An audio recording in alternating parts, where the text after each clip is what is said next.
une drôle d'histoire. Entre Véronique Sanson et Pierre Palmade, tout a commencé par un coup de foudre. Les 20 ans qui les séparent et les rumeurs d'homosexualité autour du comédien ne sont pas une entrave à leur amour qu'il officialise le 30 juin 1995. Certains pensent à une blague, la chanteuse, elle, confie à Paris Match, « Il m'a épaté, il m'a étonné. Mais moi, si j'ai choisi de le suivre, s'y estime mon problème. » C'était l'union de deux solitudes. Nous avions envie de vivre ensemble, d'être ensemble et de partager. Tout en étant homo, j'ai rencontré cette femme passionnante, et je me sentais moins seul avec elle.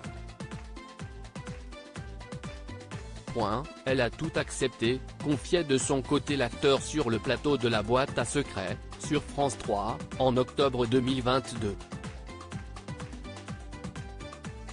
Nous nous sommes mariés parce qu'on s'aimait et que l'on s'admirait mutuellement, mais cela n'aura pas suffi. 8 ans après s'être dit oui, le couple divorce.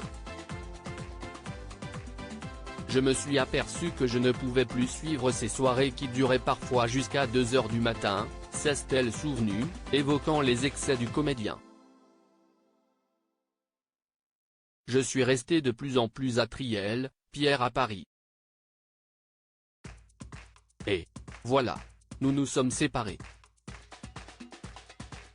Supérieur à Pierre Palmade, Muriel Robin, Michel Larocque, Véronique Sanson.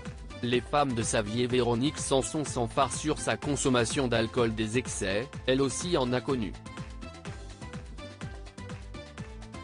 Dans le portrait que lui consacre Libération, ce vendredi 17 février, la chanteuse raconte sans phare ses addictions passées.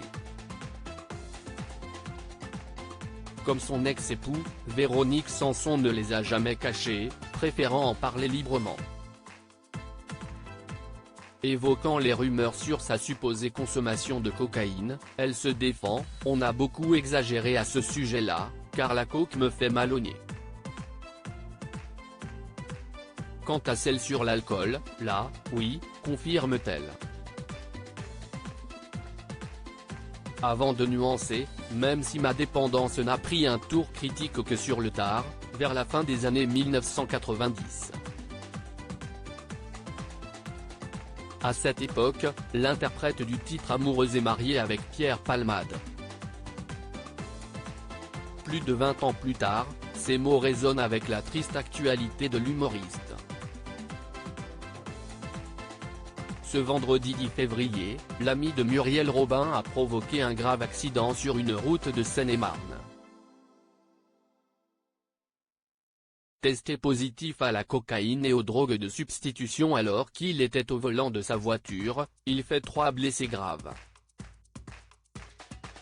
Enceinte de 7 mois, une jeune femme a perdu son bébé.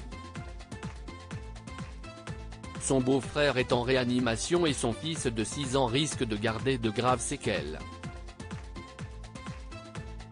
Crédit Photo, agence.